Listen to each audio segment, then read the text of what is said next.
If your milk is just sitting in the fridge, you're missing out on fresh, homemade paneer. Let's turn that milk into cheesy goodness. Start with 1 liter of whole milk. Pour it into a big pot and heat it up on medium.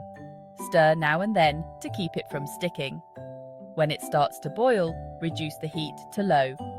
Now, add 2 to 3 tablespoons of lemon juice or vinegar, one at a time, and watch the magic happen.